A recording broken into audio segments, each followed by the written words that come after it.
je suis devant vous aujourd'hui libre et je parle avec vous libre. Je dois ma reconnaissance au président de la République. Je vous prends à témoin pour lui dire que je mettrai toutes mes forces mentales et physiques, morales, au service de la patrie pour son commandement. Je ne les trahirai jamais. Autant j'étais fidèle à Laurent Désiré Kabila. Jamais une seule seconde n'est arrivé à trahir. On vous a menti. Autant, désormais, je ne trahirai jamais Félix Tshisekedi. Je servirai la patrie sous son commandement. Mais Dieu, comme je le disais, a touché le cœur du président Félix Tshisekedi pour me libérer de la prison. Mesdames, Messieurs, je profite de votre caméra, de votre plume, pour dire aujourd'hui à Monsieur le Président de la République, Félix Tshisekedi, que je lui dédie le service, le sacrifice du reste de ma vie par une loyauté indéfectible. S'il n'était pas là, je ne serais pas avec vous. Je voudrais qu'on se mette d'accord, mes chers compatriotes, sur les choses dont nous parlons. Je préfère plutôt parler de la réunion ou du forum qui se tient dans le Haut-Katanga, comme province. Ce forum se tient probablement autour de certains personnages qui viennent des autres provinces anciennement sous-région de l'ancien Katanga pour discuter de la réconciliation. Quel message je leur donne?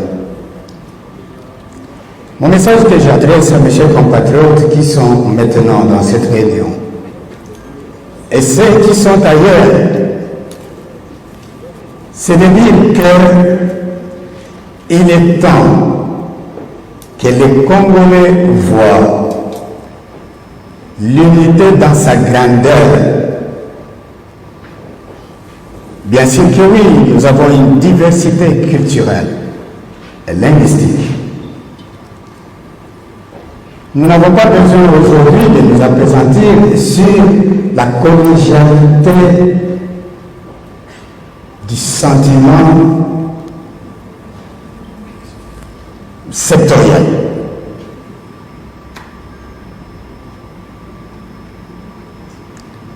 C'est le message que je leur envoie. J'aurais souhaité que ce forum qui se tient dans l'ancien Katanga en ce jour dise: nous avons mal fait de diviser notre province. Réfléchissons pour trouver un argument sociologique et juridique que nous portons à l'Assemblée nationale afin d'obtenir le quitus de l'Assemblée nationale pour l'organisation d'un référendum qui permettait à ce que ceux qui se sentaient divisés injustement et qui pensent être réunis pour l'avenir obtiennent le droit de dire: nous ne voulons plus être Lualaba, au Katangais, au Tanganyika et tout ça, nous voulons rentrer dans le Katanga. Ça sera la solution nationale. Ce qui est possible. C'est possible que les gens disent, parce qu'à l'époque, il y avait 6 provinces, puis c'est devenu, c'est pas 27 ou 30, après c'est revenu à 10, puis après 11, aujourd'hui nous sommes à 26, demain ça peut revenir 5. Mais il faut qu'il y ait des réflexions de cadre juridique et référendaire. Mais Pour anticiper à la question de Mme Rachel, si son éminence, Monseigneur, dit dans sa phrase magique, malheur à celui qui s'opposerait à cette unité de Katangais. Mais où est-ce qu'il met le bonheur des autres Katangais qui ne sont pas allés là-bas? C'est justement, vous savez, nous qui avons fait les mathématiques, nous pouvons savoir comment faire les alliages. Et quelle est la différence entre mélange et composition. Si vous prenez l'huile et l'eau, vous mettez ensemble, sans aucun procédé chimique, vous allez constater que l'eau est là, à côté, et que l'huile aussi est de son côté.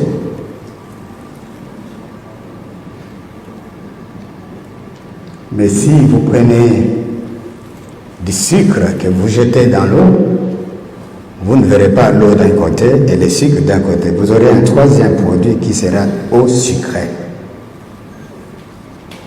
Si vous faites des choses juste pour amuser la galerie ou pour une petite position politique qu'on voudrait lancer, ça n'aura pas d'avenir. Moi j'imagine si les autres provinces décident de faire ça, la suite, ça sera la confrontation. Si les autres provinces aussi commencent à réfléchir comme ça, mais où est-ce que nous allons nous retrouver ensemble pour l'unité de ce pays et pour notre propre réconciliation? Il y a la maman qui pose la question de la guerre à l'Est. C'est une occasion pour moi de féliciter tous les hommes en uniforme, l'armée, la police et tous les services de sécurité qui les accompagnent dans cette lutte de sacrifice. C'est malheureux qu'une guerre dure 20 ans, maintenant presque 22 ans, où tous les jours on ne fait que tuer. Nous devons féliciter les militaires qui se battent jour et nuit pour tenter de trouver la solution. Aussi, dois-je vous dire, mes chers compatriotes, que la face B de la guerre, du côté militaire, ne vous est peut-être jamais dite. Nous avons beaucoup de militaires qui meurent dans ces combats-là. Beaucoup. Mais c'est difficile pour la gestion de déontologie et de contenir l'équilibre de la morale des troupes. C'est même malsain de le dire, parce que les mois que ça provoque, ça risque de déborder. Nous perdons beaucoup de soldats. Et ils meurent pour que le pays recouvre la paix et la sécurité pour tous. Nous devons donc les encourager. Et le chef de l'État, quand il a décrété l'état de siège, à mon avis, la population devrait totalement adhérer. C'est vous, quand on dit état de siège, les gens politisent ça. Alors que c'est vous-même qui avez voté la Constitution en 2006 pour dire qui sont pour, qui sont contre. On a mis ça dedans pour dire, lorsque une partie de notre pays est assiégée par les indépendantistes qui veulent nous arracher, comment devons-nous résoudre cette question? Faut-il laisser les partis politiques continuer à chanter, à danser? Faut-il laisser les gens continuer à faire des propagandes? Ou faut-il réduire certaines libertés pour permettre à l'action opérationnelle de faire son travail pour retourner la paix? Mais comme toujours, ce sont des questions d'apprentissage démocratique. Il y a des gens qui estiment politiquement, non, il n'y a pas ceci, oui, il n'y a pas cela.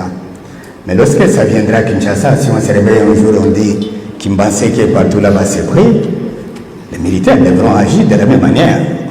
On va dire de ce côté-là, par exemple, que de telle heure à telle heure, il n'y a pas de circulation. De telle heure à telle heure, il n'y a pas de taxi. De telle heure à telle heure, il n'y a pas de musique. De telle heure à telle heure, pour permettre aux troupes d'avoir une visibilité qui leur permette de contenir et de détruire la menace. Même les bureaux, comment on les appelle, bureaux des partis politiques, les sièges. Si les rebelles prennent ça, est-ce que les partis politiques vont entrer là-bas pour faire ces réunions? Non. Je suis d'avis que nous devons, nous tous, civils et militaires, parce que à l'époque, j'ai l'impression qu'ici au Congo, nous sommes restés avec la notion de guerre comme étant essentiellement militaire. La question de guerre a cessé d'être essentiellement militaire. Elle est aussi civile, essentiellement civile. Les militaires, aujourd'hui, ne doivent agir qu'à la fin. Lorsqu'il n'y a aucun accord civil qui réussit, alors en ce moment, on se dit qu'il faut la force. Mais pour que ça réussisse, il faut que la corruption cesse. Il faut que la trahison cesse. Il faut que la politisation de la guerre cesse. Il y a des gens qui refusent d'aller se battre tout en étant en uniforme parce qu'il est fils de tel président d'un tel parti politique qui est pour ou contre telle ou telle autre personne. Mais si moi,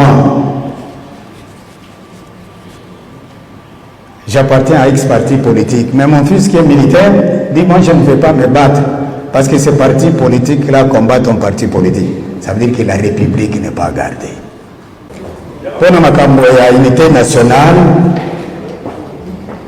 na kosenga na bakongole nyonso bazala na esprit ya bomoko ko vivre na kati ya réconciliation nationale ezala bongo réconciliation ya kikabila te ezala réconciliation ya baprovince te ezala réconciliation ya bana ya Congo tout basi mibali pour que biso nyonso totala vision moko liboso oyo mboka na biso ekoki kokende